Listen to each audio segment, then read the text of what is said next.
Hello from just north of Chicago. I'm Kevin Davitt from the Institute at Cboe Global Markets, and this is Vol 411 for Monday, April 6th.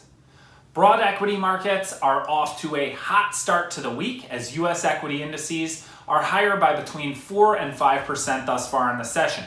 S&P 500 futures move back above the 2600 level.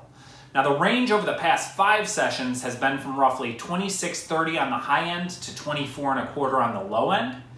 April VIX futures today are in over 3 handles to 41.5. The 8 May VIX futures spread is down to 3.5. That same spread was over 8 points wide just a week ago. This is the narrowest the month 1, month 2 VIX futures spread has been since early March. Now, crude oil remains very volatile as well, with front month WTI trading in a $3 range already today. The OVX, which is a Cboe measure for forward-looking crude vol, is now below 140. For a frame of reference, OVX flirted with 200 in mid-March and spent much of the past year below 30. Moving back to VIX and now focusing on the option market, the big print thus far today was paper selling about 13,000 of the June 32.5 puts for $490. June futures were trading around 36 at that time, and those puts have a delta of roughly 35.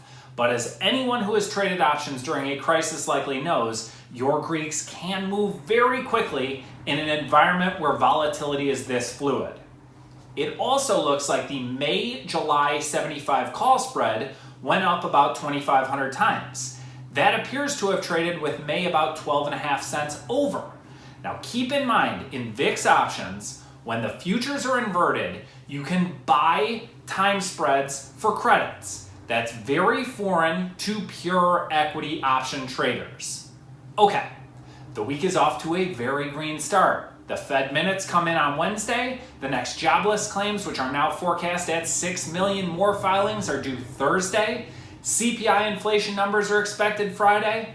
That's Vol 411. Thank you for tuning in.